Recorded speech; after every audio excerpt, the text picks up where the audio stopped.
তারেক রহমান কি মির্জার কাছে বলছে ফয়সাল করিম ইন্ডিয়া কি বলছে হাসিন ভাই? ওখানে ম্যাজিস্ট্রেটের কাছে উনি বলছেন, যেটা বলা হলো। আমি হাসিন ভাই আপনার কাছে ব্যাক করি, আপনি নীরার কথা বলছেন, নীরার শেষ কথাটা বলে তো মাথায় বাড়ি দেওয়ার মতো।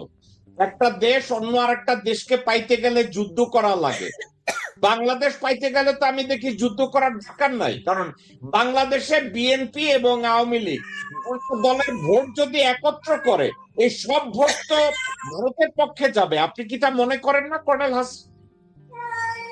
ভাই সমস্যাটা হয়েছে, আমরা জনগণ এত বছর বুঝতে পারি নাই আমরা নাগরিক, আমরা হলাম বাসিন্দা। এখন আমরা এই বছর আমরা বিপ্লবের পর বুঝতেছি যে আমরা নাগরিক। এখন ভারত এতদিন, আপনি দেখেন পশ্চিমবঙ্গের মমতা ব্যানার্জির বডি ল্যাঙ্গুয়েজ, ভাষা, যেভাবে দিল্লিকে আক্রমণ করে কথা বলে তার দেশের স্বার্থে, আমার দেশে কোনোদিন দেখছেন যে আমার প্রধানমন্ত্রী কিছু বলছে এরকম, বা কোনো নেতা বলছে, বা কোনো মিডিয়া না, বলছে যে না। লাশ নিয়ে আসতে এইভাবে বিএসএফ মারবে, আমরা নিয়ে আসবো, হাতে আমরা ট্যাগ দিয়ে দিই গরু চোর। আমাদের অবস্থানটা ওই জায়গাতে গেছে, বিএসএফ মারবে আর আমাদের বিডিআর জওয়ানরা বলে না এটা গরু চোর, ঠিক আছে মারাটা গ্রহণযোগ্য। আপনি চীন সীমান্তে যুদ্ধ করেন লাঠি নিয়ে, আমার সীমান্তে যুদ্ধ করেন অস্ত্র নিয়ে, কি কারণ? এই বিএসএফ বিডিআর আর পশ্চিমবঙ্গের লোকেরা আমরা এক এক ভাষাভাষী বাঙালি। এই বিএসএফ হলো বহিরাগত, উদ্দেশ্যপূর্ণত ভাবে রাখা। আমি বহুবার বলছি পশ্চিমবঙ্গের লোক, আপনারা ভাই বাঙালি বিএসএফ আনেন, বাঙালি বিএসএফ আনেন, আমাদের মধ্যে মারামারি হবে না। কেউ গরু চুরি করে নাই, এপারে আত্মীয় ওপারে আত্মীয় মিলেই ছিল 50 বছর আগে, 100 বছর আগে। হবে আত্মীয়, কেনা বেচা হয়, উদ্দেশ্য প্রণীত ভাবে এই বিএসএফ গুলো গুলি করে। আর আমাদের অপকর্মা এই বিডিআর গরু চোর ট্যাগ দিয়ে নিয়ে আসে। দুঃখজনক, ওই শাসন ব্যবস্থার ওরকম ছিল, ওটা অতীত, ফিরে আসবে না। বিএনপি চাইলেও সেটা করতে পারবে না, আমি বিশ্বাস করি। আজকাল নতুন যারা কিন্তু আছেন তারা হাসিন ভুলে ভাই, গেছে। আমরা আলোচনাটাই একদিকে নিতে চাইতেছি। আপনি কি মনে করেন এই মুহূর্তে তারেক রহমানকে কাউন্সেলিং করবে বা সঠিকভাবে, যেমন আমাদের আজকের আলোচনার সাবজেক্টটা ছিল তার দলের প্রভাবশালী নেতা যারা তারেক রহমানকে বাংলাদেশে চায় নাই, তারাই কিন্তু বর্তমানে ক্ষমতায়, এবং তারা যে কোনো দেশের রাষ্ট্রীয় গুরুত্বপূর্ণ ইস্যুতে তারা ওয়াকার এবং চুপ্পুর কাছে যায়। তারেক রহমান ওয়াট, তারেক রহমান কি করবে ভাই? মানে এখানে তারেক রহমানের গুরুত্বটা কোন জায়গায়? জেকব ভাই উনি আমাকে যে একটু আসলে বলতে কত, দেন প্লিজ। ওকে, আমি আপনার কাছে এই সাবজেক্টটাই আপনাকে আমি বলবো। হাসিন ভাই আপনি বলেন, তাহলে তারেক রহমানের গুরুত্বটা কোন জায়গায় হাসিন ভাই? আচ্ছা, এই জিনিসটা কিন্তু বিশাল গ্যাপ ছিল ডক্টর ইউনূসের মধ্যে, একই গ্যাপ ছিল ঠিক তারেক রহমানের মধ্যে। উনি বুঝতে পারতেন ওনার ক্ষমতা কতখানি। এই জিনিসটা বাস্তবায়ন ওনার মা কেমনে করতেন এইটুকু বুঝলে তো হয়। হাসিন এটা বাদ দেন, ওটা মাত্রাতিরিক্ত, ওটা হলো গিয়া অ্যাবসলিউট পাওয়ার, ওনার ভাষা ছিল। আমি ওইটা চাই না। আপনার মানবিক হন, বাট আপনি সকল ক্ষমতা দায়ী দায়িত্ব আপনার প্রধানমন্ত্রী, এবং শাট আপ করে দেওয়া উচিত। নেক্সট টাইম এগুলো বলবেন না। এখন সমস্যা হয়ে গেছে, ওনারা ছিলেন দেশে আর উনি ছিলেন লন্ডনে, যার জন্য অনেক সমস্যা হয়ে গেছে। আমার মনে হয় সোহেল ভাই, রিজভি ভাইয়ের নামটা বাদ দিচ্ছেন আপনারা, উনিও কিন্তু অফিসেই থাকতেন, ভদ্রলোক অফিসেই থাকতেন। এবং আচ্ছা হাসিন আসলে ভাই কি তাহলে কি, আচ্ছা হাসিন ভাই তাহলে কি আপনি বলতে চাচ্ছেন তারেক রহমান হইছে একটা হাতি, সে জানে না তার শরীর কত বড় এবং সে কত শক্তিশালী? আপনি কি এটা বলতে চাইতেছেন? আপাতত অন্তত 6 মাস তাই হবে ভাই, কিছু করার নাই। মানে উনি হাতি, উনি জানেন না ওনার কত বড় শরীর। কত বড় ক্ষমতা, উনি এক খোঁচায় সবকিছু সম্ভব, উনি সেটা জানেন না। ওটা সময় লাগবে 6টা মাস, একটু স্টেবল হোক। আচ্ছা না, আপনি বলছেন এটা জানেন না, কিন্তু কথাটা একটু অড মনে হয়। যেই লোক লন্ডনে মানে বসে কি, এবং ভাই যেই লোক আমি লন্ডনে এইভাবে বসে, বলি, হ্যাঁ, যে লোক লন্ডনে আমি বসে এবং বাংলাদেশে এসে বলছে আমি নিজ চোখে দেখেছি আমার বাবা কিভাবে রাষ্ট্র পরিচালনা করছে, আমি আমার নিজ চোখে দেখেছি আমার মা কিভাবে রাষ্ট্র পরিচালনা করছে, তাইলে যেই লোক এই কথা বলে সেই লোকের কাছ থেকে আমি আপনি এটা কেন মেনে নেব যে উনি একটা হাতি? উনি জানেই না ওনার ক্ষমতা কোথায়। ভাই এখন একটা বোঝার চেষ্টা করেন, উনি দীর্ঘদিন বাইরে ছিলেন, এখন দেশে ফিরে আইছেন, সব চোর চোরটা বদমাইশ, ওনাদের ডিজায়ার মতো উনি মন্ত্রীগুলি সভাগুলি বানাইছেন। আমার মনে হয় এই রত্নগুলি ওই দিন 3 মান্থস একের পর এক মিস্টেক করতে করতে তারা কেমন বাধ্য হবেন আমি জনতার প্রেসারে ওনাদের অপসারণ করতে। তখন আসল বিএনপি হয়তো ফিরে আসতে পারে, আমি এখন আশাবাদী ওইভাবে।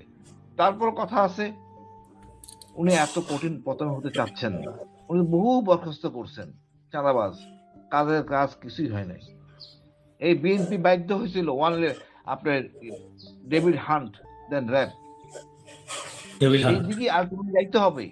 এই লোকগুলি সেই কাজই করবে। এই যে নতুন ইস্যু মির্জা আব্বাস হাসপাতালে ভর্তি বিদেশে, ভারতে আজকে যে যা বলে দিছে এরা, তো বিশাল একটা চাপ। কেন কি টাকা পড়ছে তারা আমার কি বলছে ফয়সাল করিম ইন্ডিয়ায় কি বলছে হাসিন ভাই? ওখানে ম্যাজিস্ট্রেটের কাছে উনি বলছেন, যেটা বলা হলো যে মির্জা আব্বাস 50 লাখ টাকা দিয়েছেন এবং 10 লাখ টাকা ক্যাশ পেমেন্ট করছেন সাথে সাথে। এইটুকুই ফার্স্ট করছে, বাকি আরো অনেক বিস্তারিত অনেক তথ্য বলছেন। অনেক কিছু বেরোবে দেখবেন ভাই, অনেক কিছু। এটা নিয়ে আপনার তারেক রহমানকে ব্ল্যাকমেল করা যাবে না, ব্ল্যাকমেল অন্য লোক হবে, ব্ল্যাকমেল গোয়েন্দা বাহিনী হবে, ওয়েট করেন। হাসিন ভাই আপনি কি বলতে চাইতেছেন মির্জা গোরখোদক আব্বাসের অসুস্থ হওয়ার কারণ এই ফয়সাল করিমের গ্রেফতার হওয়া? অবশ্যই ফয়সাল করিম গ্রেফতার হওয়ার পরে উনি অসুস্থ হয়ে গেলেন, রাইট। গ্রেফতার হওয়ার পরে উনি অসুস্থ হয়ে গেলেন। আপনার বোঝার চেষ্টা করেন, অপরাধী তো এমনি বোঝা যাবে। হিট করেছে এখানে।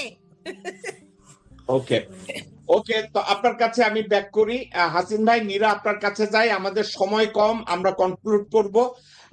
আপনার কাছে আমি সেম প্রশ্নটাই করতে চাই আমি যেটা কর্নেল হাসিনকে আমি করলাম, যেটা হচ্ছে ডক্টর মোহাম্মদ ইউনূসের কাছ থেকে তারেক রহমান নিজের থেকে কিছু শিখবে কিনা, অথবা তারেক রহমান নিজের থেকে এটা গ্রহণ করবে কিনা, ভুল ত্রুটিগুলো শোধরাবে কিনা। জেকব ভাই, আসলে সত্যি কথা বলতে আমাদের সবচেয়ে বড় দুর্ভাগ্য হলো যে এইরকম একটা অবস্থার মধ্যে আমাদের ম্যাডামকে আল্লাহ নিয়ে গেছেন। এটা হলো আমাদের জন্য সবচেয়ে দুর্ভাগ্য। আজকে যদি ম্যাডাম বেঁচে থাকতেন তাহলে দেখা যেত রাজনীতির খেলা কাহাকে বলে।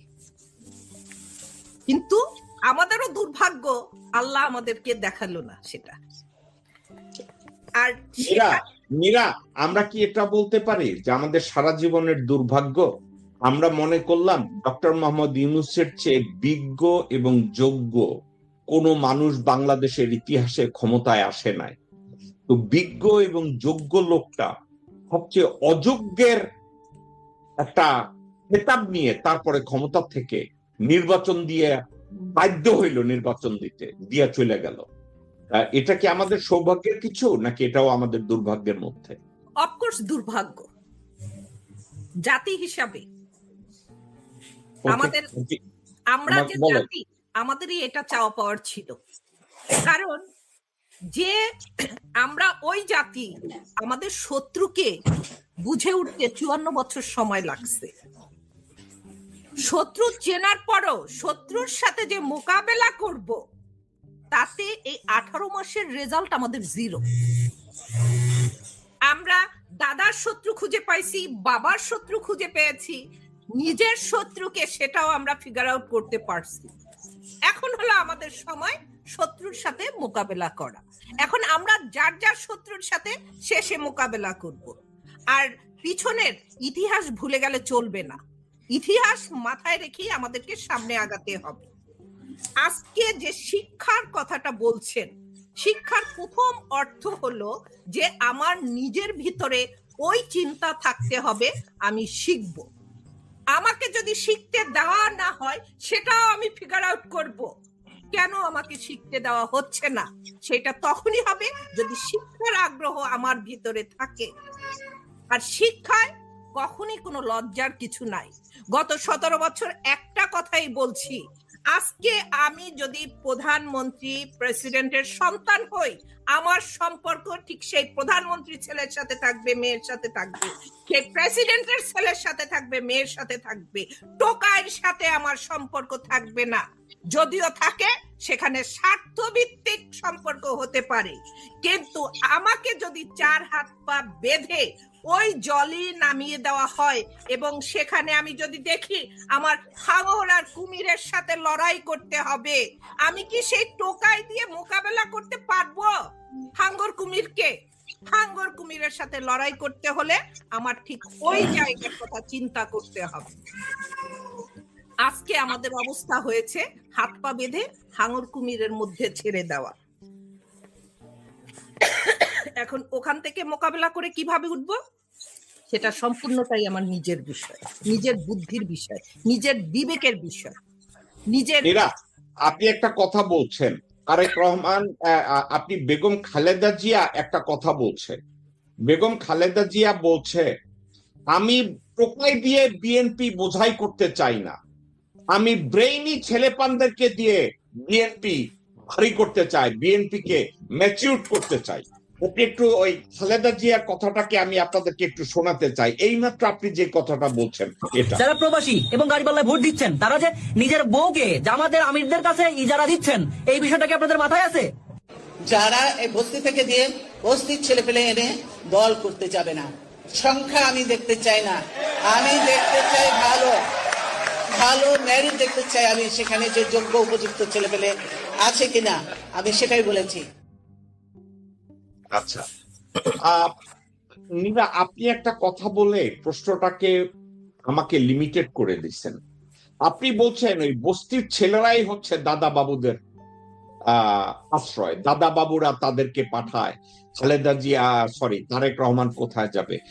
আপনি চর্চাটা দেখেন, বেগম জিয়া উনি যখন অসুস্থ, ওনার বাসার সামনে যখন বালুর ট্রাক দিয়ে দেওয়া হইলো, খালেদা জিয়া কার সাথে কথা বলে এটা জানার জন্য ওখানে দেওয়া হলো কাকে? শিমুল বিশ্বাসকে। ওখানে দেওয়া হলো কাকে? খায়রুল কবির খোকনের বউকে। দেওয়া হলো কাকে? মির্জা আব্বাসের বউকে। এমন এমন লোককে দেওয়া হলো যারা খালেদা জিয়া লাল লিপস্টিক দিল না সাদা লিপস্টিক দিল এটাও হাসিনা জানতেন। তো এখন তারেক রহমানের আশেপাশে আপনি বলছেন, তারেক রহমানের আশেপাশে সে যদি প্রধানমন্ত্রীর ছেলে হয় সে মিশবেও প্রধানমন্ত্রীর ছেলের সাথে, কিন্তু উনি যাদের সাথে মিশে, আমি আর এই প্রশ্নটা আপনাকে করলাম না যে ওনার আশেপাশে যারা মিশে এরা তো টোকাই, কিন্তু আপনি তাদেরকে টোকাই বলছেন না, আপনি বলছেন এই টোকাইরাই হচ্ছে দাদা বাবুদের কলকাঠি। তাইলে তারেক রহমান শিখবে কার কাছ থেকে? কাউকে ওনার ধারেও যাইতে দেওয়া হবে না, কাউকে ওনার কাছাকাছিও পৌঁছতে দেওয়া হবে না, উনিও কারো কাছে গিয়ে মিশবেন না, তাইলে ওনার শেখার রাস্তা কি? জেকব ভাই, এখানে তো শেখার রাস্তা রাখবে না। এখানে আমি ওই কথাটা যে বলছি যে একটা দেশ দখল করতে যুদ্ধ করা লাগে, ওদের তো যুদ্ধ করতে হয়নি, ওরা অলরেডি দেশটা নিয়ে নিয়েছে।